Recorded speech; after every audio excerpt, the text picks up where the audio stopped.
आपने pulmonary TB की बात करी, ये सांस से जुड़ी हुई और फेफड़ों से जुड़ी फेफड़ों से जुड़ी हुई बीमारी है। हम में से बहुत से लोग ये सोचते हैं कि अगर हमें खांसी है तो हो सकता है कि हमें टीबी हो सकता है।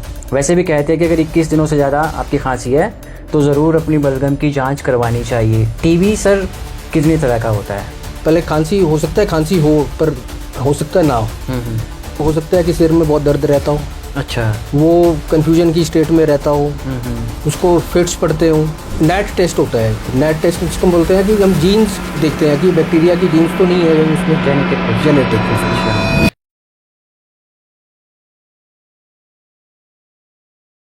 टीबी का कोई पेशेंट निकल जाता है, टीबी उसमें आइडेंटिफाई हो जाती है तो उसकी कोई फैमिली हिस्ट्री भी उसकी देखी जाती है? फैमिली हिस्ट्री बहुत इंपॉर्टेंट है इसमें आपने जैसे हमने अंडर न्यूट्रिशन की बात की, इसमें ओवर क्राउडिंग का भी एक कारण है।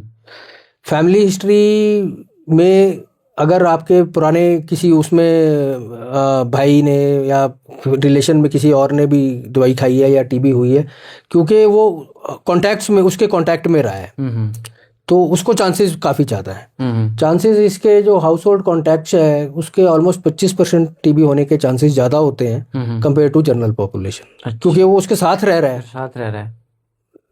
तो उसके चांसेस बढ़ जाते हैं जी।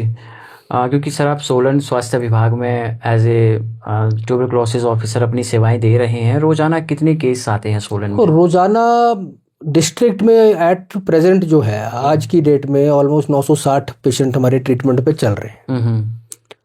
क्योंकि ये सारा डेटा डिफरेंट हॉस्पिटल से आता है तो हमारे को मतलब एक पर्टिकुलर हॉस्पिटल का मैं आपको नहीं बता पाऊंगा कि सोलन हॉस्पिटल में कितने पेशेंट्स डेली आ रहे हैं, पर इस समय आज की डेट में 960 पेशेंट्स हमारे पूरे सोलन जिले में एक्टिव हैं, एक्टिव पेशेंट्स हैं जो दवाइयाँ खा रहे हैं, अभी दवाइयाँ खा रहे हैं। तो उसमें से कितने अभी अपना इलाज खत्म करने की और है? ये 6 महीने के बाद, ये देखो कंटिन्यूस प्रोसेस है। साल में हमारे पास ऑलमोस्ट 1950 से 2000 पेशेंट आता है। अच्छा। क्योंकि 6 महीने का ट्रीटमेंट है तो ये 900 950 के आसपास अभी चल रहे हैं। अच्छा। ये फिगर ऑलमोस्ट इतनी ही रहेगी कभी भी, अब देखेंगे साल के किसी भी दिन पे तो इतनी ही रहेगी। इसमें से नए पेशेंट ऐड होते रहेंगे, पुराने निकलते जाएंगे। कोई ऐसा पेशेंट आया जिन्होंने आपसे दवाई ली है, वो आप ही के पेशेंट थे, ठीक हो गए थे पूरी तरह, फिर उन्होंने शिकायत की कि सर मुझे फिर से वही सिम्टम? हाँ, आते हैं। और इसके लिए क्या है, प्रोग्राम में एक इनबिल्ट सिस्टम है। जो भी पेशेंट 6 महीने के लिए दवाई खा लेता है उसमें हमारा फील्ड स्टाफ, अच्छा, उसका हर 6 महीने अगले 2 साल तक उसको फॉलो अप पे रखते हैं। फील्ड स्टाफ का क्या काम होता है? फील्ड स्टाफ क्या करता है, उनके हर 6 महीने के बाद उनके पेशेंट से मुलाकात करेगा जिसने दवाई कंप्लीट कर ली है और वो ठीक भी हो गया है, कि उसको कोई साइन सिम्टम दोबारा तो नहीं आ रही, उसको दोबारा खांसी तो नहीं हो रही, या वजन कम तो नहीं हो रहा है। तो एवरी 6 मंथ्स वो पेशेंट के कांटेक्ट में रहता है। पेशेंट को अगर दोबारा कोई सिम्टम लग रहा है, कोई साइन लग रहा है तो उसके द्वारा टेस्ट होते हैं। अच्छा। तो अब हम 2 साल तक पेशेंट को फॉलो करते हैं ट्रीटमेंट देने के बाद भी। स्टाफ होता है ना, उनको भी तो खतरा होता है टीबी होने का, क्योंकि वो पेशेंट के संपर्क में किसी ना किसी तरह से वो फैल सकता है। तो ऐसे में क्या हिदायत दी जाती है? देखो, आप फील्ड स्टाफ की बात करें तो सबसे ज़्यादा खतरा हमारे जो लैब में काम कर रहे हैं, हमारे वर्कर्स, हमारे लैब टेक्नीशियंस, हमारी जो इंटरमीडिएट रेफरेंस लैब है धर्मपुर में, जो कि स्टेट की एक लैब है, उसमें जो हमारे माइक्रोबायोलॉजिस्ट काम कर रहे हैं, सबसे ज़्यादा खतरा वहाँ है। दूसरा खतरा, आपको पता होगा कि हमारा एक टीबी सैनिटोरियम भी है यहाँ। वहाँ का स्टाफ, क्योंकि वहाँ सारे MDR पेशेंट्स और जो बिगड़े हुए सेंसिटिव पेशेंट्स हैं 6 महीने जो दवाई खा रहे हैं, वहाँ दाखिल होते हैं। अच्छा। तो उस स्टाफ को भी बहुत खतरा है। तो इसके लिए एक तो होता है यूनिवर्सल प्रिकॉशंस, जो हेल्थ में बोलते हैं कि जी आपने कोई भी काम करना है पेशेंट के साथ तो आपको वो प्रिकॉशंस लेनी है, जैसे कि मास्क हो गए, आपने ग्लव्स पहनने हैं, हाथ धोने हैं टाइम टाइम पे, एयर वेंटिलेशन कैसे होनी चाहिए, एग्जॉस्ट फैन कहाँ लगे होने चाहिए, जितनी इन्फेक्शन कंट्रोल की प्रैक्टिसेस हैं वो हम फॉलो कराते हैं। IRL में आप देखेंगे तो वहाँ जो शेल्फ पे काम कर रहे हैं उस शेल्फ को डिसइंफेक्ट करना है, क्या वो रेगुलर करते हैं। तो एयरबॉर्न इन्फेक्शन कंट्रोल और डिसइंफेक्शन ऑफ सरफेसेस पे जो काम हो रहा है उससे हमारे हेल्थ वर्कर्स प्रोटेक्ट रहते हैं। अच्छा सर, टीबी की जांच फ्री है, इलाज फ्री है। इवन मैं मेरी बात करूं, मुझे आप बोलोगे कि अनिल आप अपना टेस्ट कराओ टीबी का, तो एकदम के लिए मैं भी डर जाऊंगा।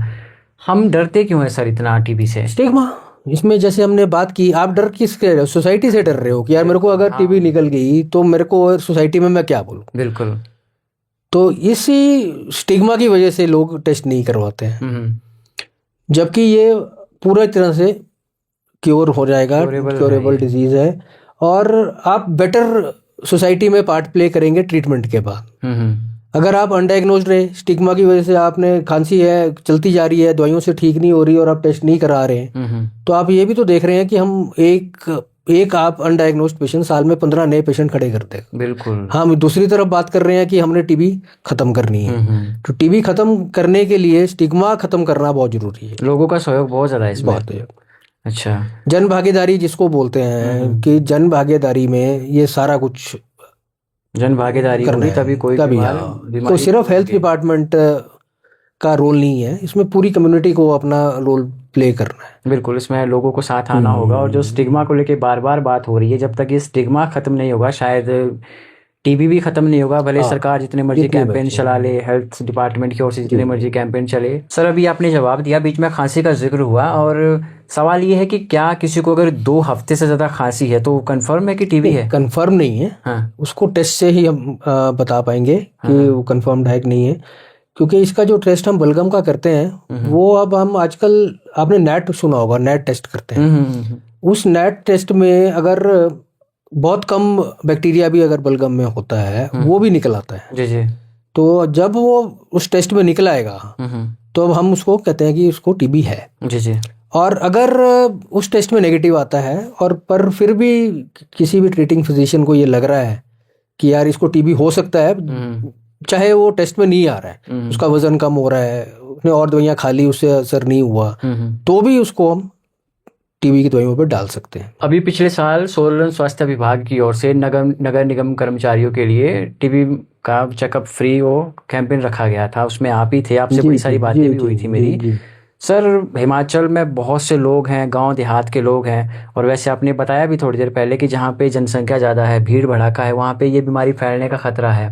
गांव देहात में इस तरह के टीबी कैंपेन्स अगर आगे भी चलते रहें, फ्री चेकअप हो, तो कितना लोग जागरूक हो सकते हैं? आपकी बात बिल्कुल सही है। ये केवल कॉरपोरेशन, म्यूनिसिपल कॉरपोरेशन में ही ये कैंप नहीं लगते हैं, ये हमारे पंचायत लेवल पे, हर पंचायत के लेवल पे कैंप्स लगते हैं। हमारे जो ब्लॉक्स हैं वो इस और सारा काम कर रहे हैं। और जो अब टीबी खत्म करने के लिए हमारे को पहले सबसे लोएस्ट लेवल पे जाना है, तो उस लोअर भी सरकार काम कर रही है।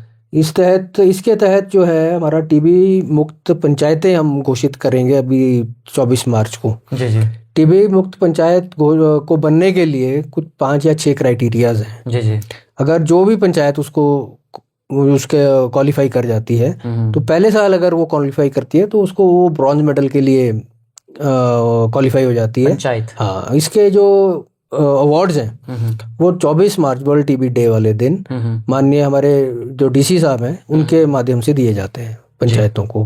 पहली बार अगर आएंगे तो वो ब्रॉन्ज के लिए क्वालिफाई कर जाएंगे। कैंपेन चल रहा है? नहीं, ये अपनी पिछले 2023 से चल रहा है। 2023 से चल रहा है, अब ये तीसरी बार है। सोलन पंचायतों में ऐसा अवार्ड मिला किसी को? हाँ, हमारे पास पिछले साल भी ऑलमोस्ट 25 पंचायतें थीं जिनको ब्रॉन्ज मेडल मिला था। जी जी।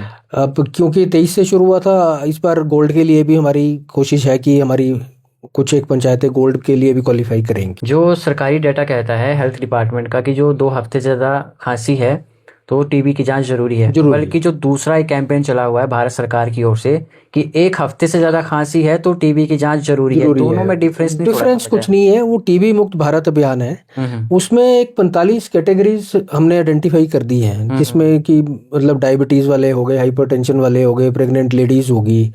उसमें क्योंकि इन लोगों को थोड़ा सा खतरा ज्यादा होता है किसी भी बीमारी को पकड़ने का, तो इन 45 कैटेगरीज के लिए हम बोलते हैं कि जी अगर 1 हफ्ते से भी ज़्यादा खांसी है तो उनको हमने जांच करवानी है। जी, एक सवाल आपसे मैं पूछना चाह रहा हूँ सर, कोई लेडी है, प्रेग्नेंट है, डिलीवरी उनकी कुछ टाइम में होने वाली है और वो टीबी की पेशेंट है, तो क्या बच्चे को भी टीबी होने का खतरा है? देखो, हम जो प्रेग्नेंट लेडी है ना उसको हम दवाइयों पे डाल सकते हैं। अच्छा, तो हम डालते भी हैं, तो उससे वही मैंने जैसे आपको कहा कि 1 डोज भी खाएगी प्रेग्नेंट लेडी तो वो नंबर चांसेस जो इन्फेक्शन के वो कम हो जाते हैं। 2 हफ्ते में तो काफ़ी कम हो जाते हैं। आपने बोला कि कई ऐसे भी पेशेंट्स आते हैं आपके पास जो दवाई खाते हैं बीच में छोड़ देते हैं, कभी आपने उनके अंदर थोड़ा झांकने की कोशिश की, पूछने की कोशिश की कि भाई तूने बीच में दवाई क्यों छोड़ दी? देखो, इसका कारण कुछ तो है कि हो सकता है कि छोटे मोटे साइड इफेक्ट्स भी होते हैं दवाइयों के। क्या हो सकते हैं? कुछ भी साइड इफेक्ट्स होते हैं किसी को उल्टियाँ लग गई, कुछ हो गया, क्योंकि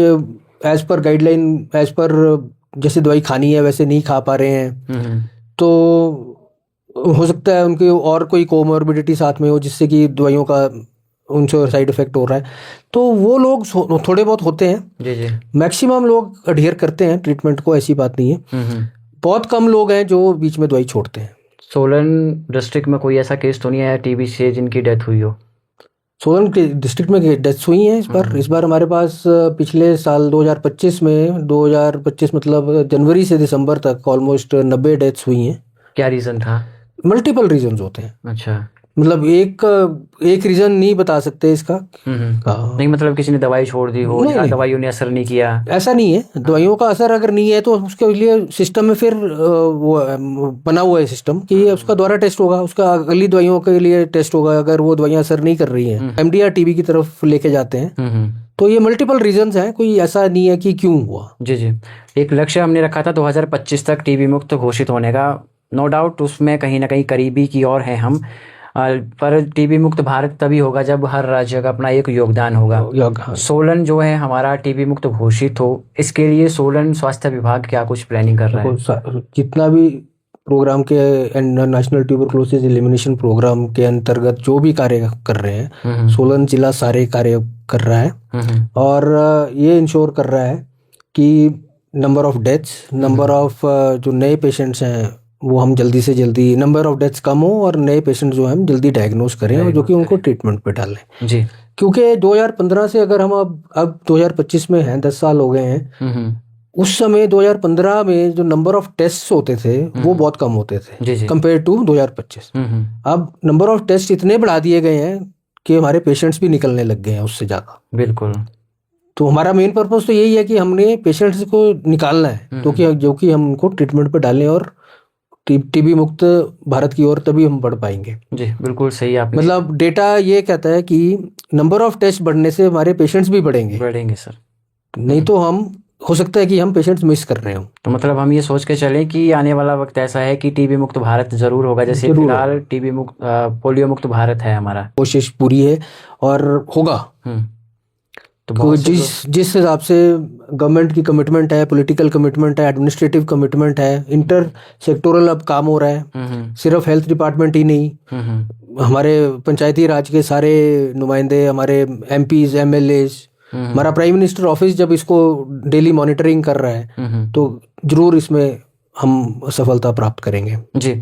सभी विभागों के लोग अपने अपने स्तर पर बेहतरीन कार्य कर रहे हैं। यहाँ पे एक सॉलिड सा मैसेज मैं लोगों के बिहाफ पे चाहूँगा, लोगों के लिए चाहूँगा आपसे कि लोग किस तरह से टीबी की बीमारी को देखें। कोई आसपास उनके कोई टीबी का पेशेंट है तो किस तरह से उनके साथ ट्रीट करें। इसमें आपने बहुत अच्छा सवाल यही है किया है। मैं ये कहना चाहूँगा कि अगर आपको आसपास कोई पेशेंट या कोई भी व्यक्ति खांसते मिलता है या कि कोई व्यक्ति ये कहता है कि मेरा वज़न कम हो रहा है, तो आप जल्दी से जल्दी उस व्यक्ति को ये समझाएं कि इसका टेस्ट कराना बड़ा ज़रूरी है।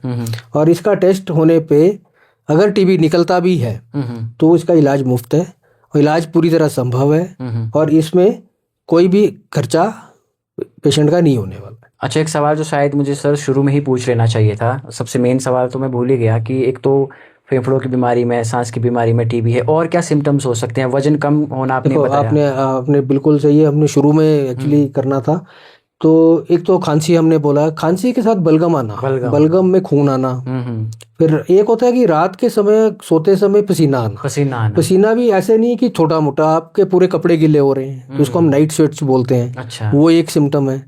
अब फिर हो सकता है आपका वजन कम हो, पिछले 3 महीने पहले जो वजन था उसका काफी आपको दिख रहा है कि मेरे कपड़े ढीले हो गए हैं, तो वो एक सिम्टम है। तो इसके अलावा आप देखेंगे तो अब अगर आपकी बीमारी जो है एक्स्ट्रा पल्मोनरी है, आपके कोई नोड्यूल तो नहीं बन गया, कोई स्वेलिंग तो नहीं आ गई, घुटनों की है तो हो सकता है कि स्वेलिंग हो रही हो घुटनों में, चमड़ी का है, चमड़ी में कोई निशान पड़ रहे हो, तो ये जल्दी से जल्दी आपको टेस्ट कराना चाहिए। ओके, एक्स्ट्रा पल्मोनरी टीबी में सर्जरी की आवश्यकता रहती है? नहीं, एक्स्ट्रा पल्मोनरी दोनों तरह से हो सकता है सर। एक्स्ट्रा पल्मोनरी मतलब इसको डायग्नोज करना थोड़ा मुश्किल होता है, क्योंकि ये अंदर हो सकता है, हमारे पेट के अंदर किसी चीज में, इंटेस्टाइन में हो रही हो। अच्छा। तो इसके लिए या तो फिर पहले बायोप्सी होती है, बायोप्सी से फिर वो सैंपल, मैंने कहा कि आयरल लैब जाता है हमारा, वहाँ पे भेज के निकलेगा। एक्स्ट्रा पल्मोनरी डायग्नोज करना थोड़ा मुश्किल होता है। ऐसा क्यों? क्योंकि अंदर छुपा हुआ है ना, बलगम तो बाहर आ रहा है। अब अंदर आपके आंत में है या पेट में है, तो उसके लिए तो वो दिख नहीं रहा है। पेशेंट हाँ ये कह रहा है मेरे पेट में दर्द रह रही है, मेरा पेट फूला रहता है, तो सस्पेक्ट कर सकते हैं हम कि यार हो सकता है। जी जी जी। हिमाचल में सर अभी नशा बहुत ज़्यादा फैल रहा है, युवाओं को अपनी चपेट में वो ले रहा है, चिट्टे का बहुत ज़्यादा यहाँ पे प्रकोप है। कोई ऐसा केस आपकी नज़र में आया जो चिट्टा ले रहा हो, नशा ले रहा हो किसी भी तरह का, बाद में जब उसका डायग्नोज हुआ तो उसे टीबी डिटेक्ट? हाँ, ऐसे केसेस निकलते हैं। ऐसे केसेस निकलते हैं और इनमें चांसेस ज़्यादा होते हैं कि ऐसे जो पेशेंट्स, जो भी व्यक्ति नशा कर रहा है या टोबैको का यूज़ कर रहा है या अल्कोहलिक है, उसमें चांसेस ज़्यादा होते हैं टीबी की बीमारी के लिए। जी जी। पर इसमें ट्रीटमेंट सेम रहता है, ट्रीटमेंट में कोई डिफरेंस नहीं है, और वो पेशेंट जो है क्योर भी हो जाता है। हाँ, उसमें ये जरूर मोटिवेट करना पड़ता है कि आप टोबैको को, अल्कोहल को, और जो मान लो चिट्टा है तो चिट्टे को छोड़ें। तो सर एक एज ए ट्यूबरक्लोसिस ऑफिसर आपसे एक मैसेज मैं चाहूँगा, जितने भी लोग हमें इस पॉडकास्ट के थ्रू देख रहे हैं, कि टीबी जो है वो डराने वाली बीमारी नहीं है, बस इसका डट के सामना करना अगर हो जाए तो। हाँ, आपने बिल्कुल ठीक कहा, टीबी एक डरने वाली बीमारी नहीं है। जैसे ही आपको लगता है कि कोई साइन सिम्टम टीबी का आप में है, आप जल्दी से जल्दी नियरेस्ट हमारे जो स्वास्थ्य केंद्र है वहाँ जाएं, वहाँ से इसका टेस्ट करवाएं। अगर टेस्ट पॉजिटिव आता है तो आपको ट्रीटमेंट फ्री मिलेगा और आप ट्रीटमेंट के बाद बिल्कुल स्वस्थ हो जाएंगे। और आपको एक मैसेज और मैं देना चाहता हूँ कि आप जो अपनी डाइट, न्यूट्रिशन, इस पे आप पूरा ध्यान रखें, क्योंकि हमारा जो, मैंने जैसे पहले भी कहा कि कार्बोहाइड्रेट्स हम ज़्यादा ले रहे हैं, हमारे को एक बैलेंस डाइट लेनी है। हमारी जो प्रोटीन की रिक्वायरमेंट एक दिन में है, अगर हमारा वजन 60 किलो का है तो हमारे को 60 ग्राम प्रोटीन चाहिए। प्रोटीन्स हमारे को कहाँ से मिलते हैं ये देखना पड़ेगा आपको, और हमारे को प्रोटीन्स मिल जाते हैं पल्सेस से, हमारे को प्रोटीन्स मिल जाते हैं अपने एग से, अपने आपके डेयरी प्रोडक्ट्स में होता है, और मीट में भी होता है। अब कितना प्रोटीन खाना है वो मैंने आपको बताया कि 60 किलो, मतलब 1 ग्राम पर केजी बॉडी वेट प्रोटीन अगर हम लेते हैं डेली बेसिस, और कार्बोहाइड्रेट्स और आपका जो फैट्स हैं उसके साथ, तो हम बीमारियों से बचे रहेंगे। तो मेरा तो ये एक आखिरी वो रहेगा कि आप अपनी न्यूट्रिशन की तरफ पूरा ध्यान दें, जिससे आप टीबी से ही नहीं बल्कि सभी बीमारियों से बचे रहेंगे। जी सर, बड़ी सारी बातें आज आपने बताई, और ट्यूबरक्लोसिस को लेकर जो भी बातें हुई, एक जो स्टिग्मा हम लोगों में बना हुआ है वो कहीं ना कहीं टूटेगा, ख़त्म होगा, और देश जल्द ही टीबी मुक्त घोषित होगा। इसी आशा के साथ सर आपसे इजाज़त लेंगे। नमस्कार। नमस्कार जी लिसनर्स, व्यूवर्स, ये doctor Yogesh Gupta ji, tuberculosis officer Solan, जिन्होंने बड़ी बातें बताई हमें कि ट्यूबरक्लोसिस डराने वाली बीमारी नहीं है। मेन ये है कि हमें अपने खान पान का ध्यान रखना है, जागरूक रहना है, और अगर किसी को टीबी अगर हो भी जाए तो सामने आना है, अपनी बीमारी के बारे में बताना है, डरना नहीं है, क्योंकि अगर शरीर है तो बीमारियां भी है। बीमारियां पूरी तरह से ठीक हो सकती है, बस हमें जागरूक रहने की आवश्यकता है। बहरहाल के लिए दीजिए अपने रेडियो दोस्त अनिल को इजाज़त। नमस्कार।